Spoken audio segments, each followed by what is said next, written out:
Let's talk about the Lamborghini Countach, the new Countach, which has recently been revealed. It's a modernization of the old Countach, one of Lamborghini's most famous nameplates. Lamborghini has modernized the old Countach, updated the design language, put in a new powertrain that purports to send it from 0 to 60 miles per hour in 2.8 seconds, while doing it in an incredibly attractive frame. I'm going to discuss the design of the Countach and what we know about the performance, and give you my thoughts about the car and about how it modernizes the old Countach, and is, to my mind, probably one of the most successful retro modernizations that we have seen, and why I think this is actually a valuable addition to Lamborghini's lineup. Now, if you have any thoughts about the Countach, or if you think I'm just completely deluded, let me know that in the comments below, and otherwise, of course, it would be great if you liked the video and subscribe to the channel. And with that out of the way, let's have a look at the Countach. Okay, so diving into the Countach, let's start off with some of the sketches they've made, because this is going to help us to look at the side profile, and then we can compare the new versus the old. So the side profile, we can see this very dramatic wedge shape type look that's emerging from it, which is relatively unsurprising. Most Lamborghinis have something along those lines. However, it is emphasized a little bit more here. The reason it's emphasized a little bit more here is in part because of this reverse wedge at the very back, which I think accentuates it, but also it appears to be taking this wedge shape a little bit more to the extreme than, say, the Aventador. In part, that's because the body panels look a little bit more flat, so it looks like this wedge is more severe than with some of these other models.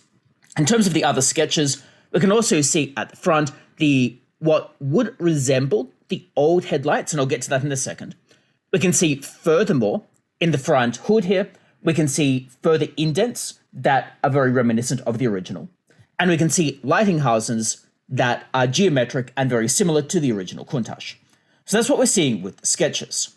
However, if we look at the actual cars, we can get more of a picture about this. So let's start off by looking at the side profile and the wedge type shape. And I'll go into a little bit more detail about each of the individual things later on. So in terms of our side profile, we can see that it is taking this wedge shape. The new shape is not totally the same as the old shape.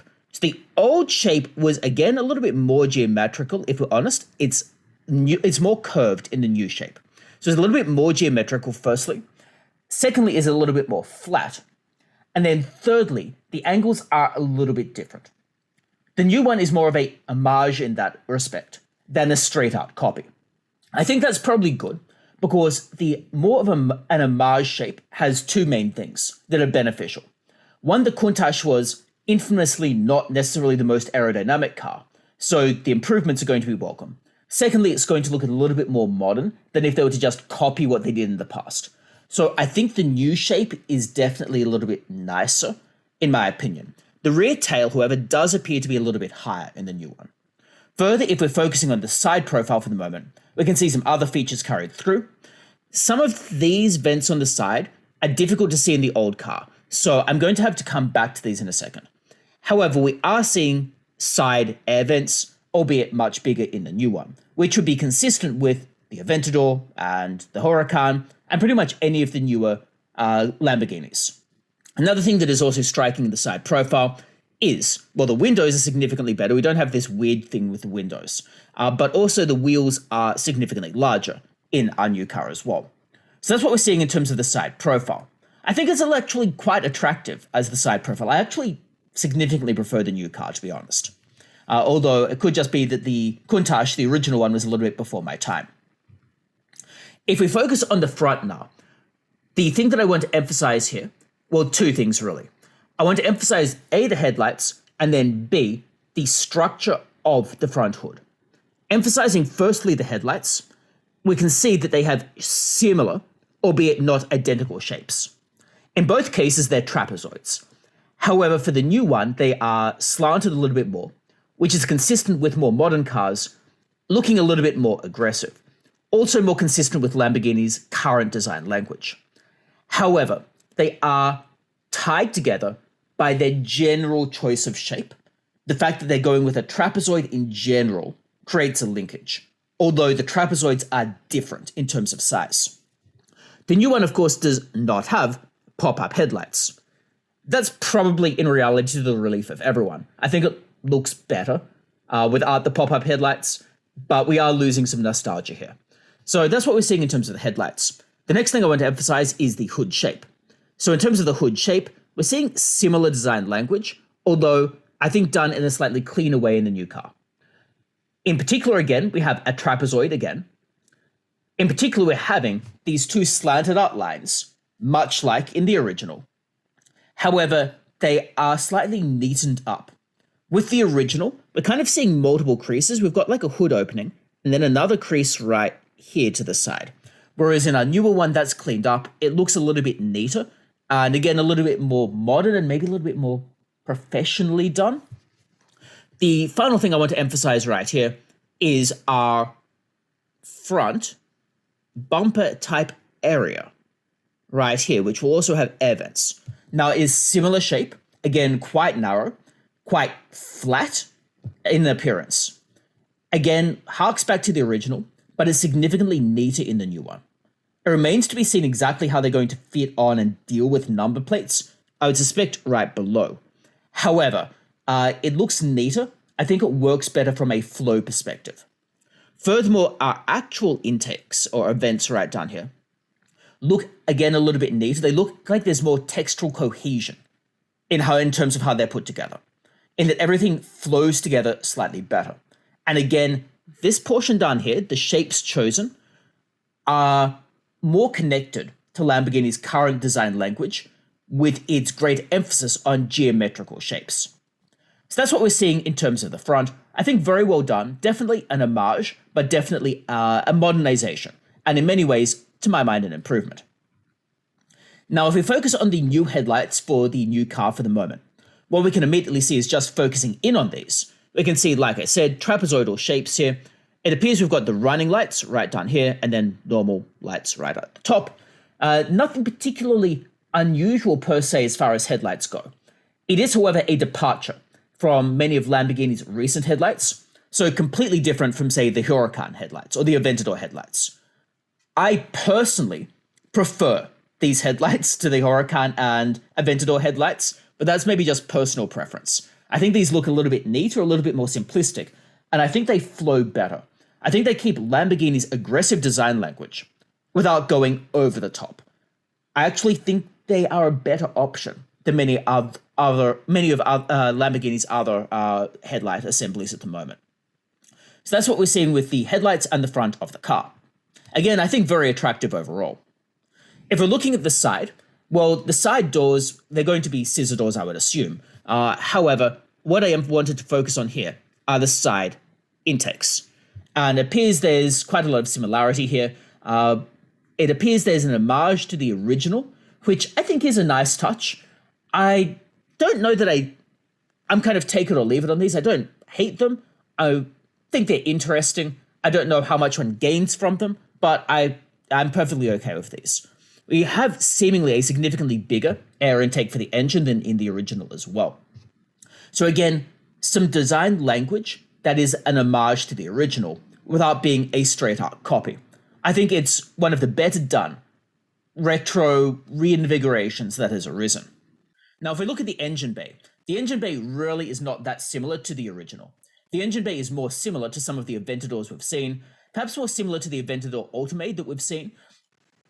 It is a normal Aventador engine bay. Now, the engine is different, but it looks like it's a normal Aventador engine bay. I'd say here, in the engine bay covering, there is a little bit of an homage to the original, but it's very tenuous. However, I think it works perfectly well. Not everything has to be like a straight-up copy of the original. The rear taillight assemblies, again, are similar. They both have a geometric shape in that they both have like this, I don't know, what would that be? Now, looking at the taillight assembly, we can see that they both have geometrical shapes. They both have kind of a hexagonal shape. However, the hexagonal shape, I think, is more neatly done in the new one. However, there's similar design language there. Similar design language in terms of how they've chosen to do the inverse wedge at the back. Similar design language in terms of the three lights. And similar design language in terms of the overall shape. So again, an homage, but again, I think it is slightly modernized in the new one.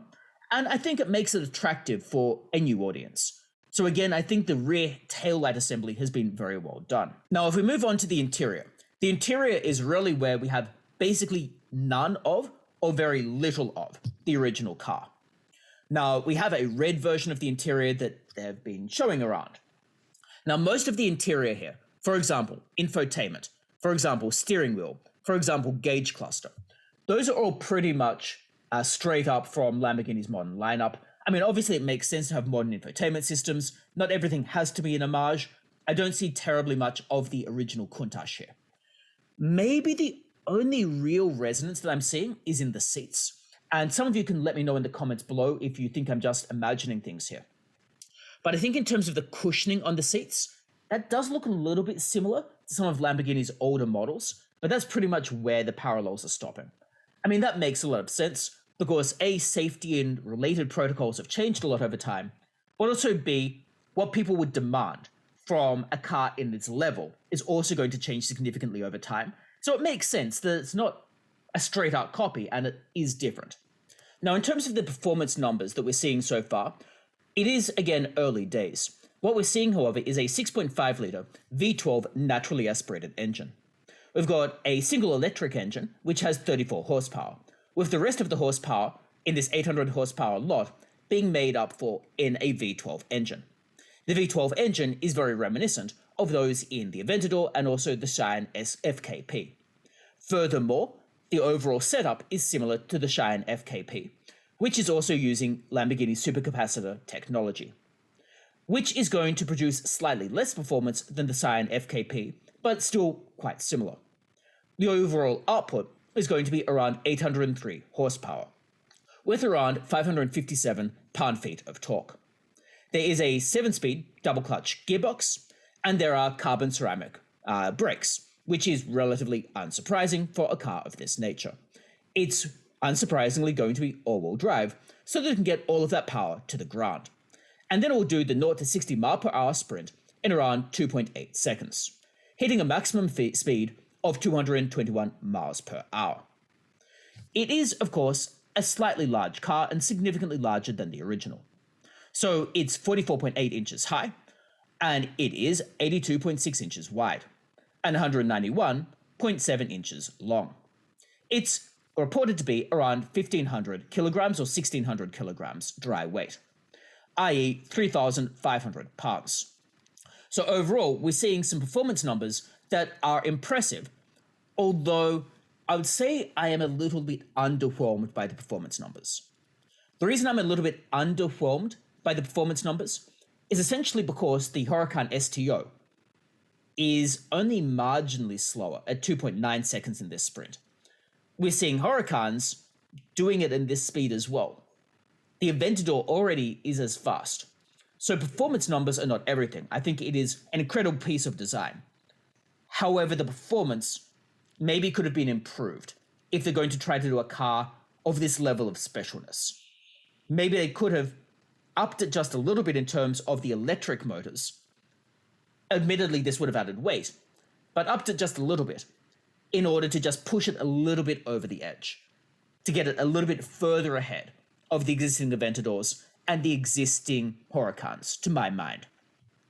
But overall, those are my thoughts about the Lamborghini Countach. I think it's an incredibly interesting piece of machinery. I'm excited for it. Of course, it will be out of my price range. However, I think it will be an impressive car when it eventually comes out. At the moment, we don't really know what price it's going to command, but I suspect it's going to be very high. I think it does an incredibly good job paying homage to the original without being a straight-out copy, and while still maintaining that existing design language, significantly modernizing it. Now, if you have any thoughts about this car, or about the Countach in general, or about whether I've missed anything, do let me know that in the comments below, and otherwise it would be great if you like the video and subscribe to the channel, and I hope to see you for future videos as well. Bye!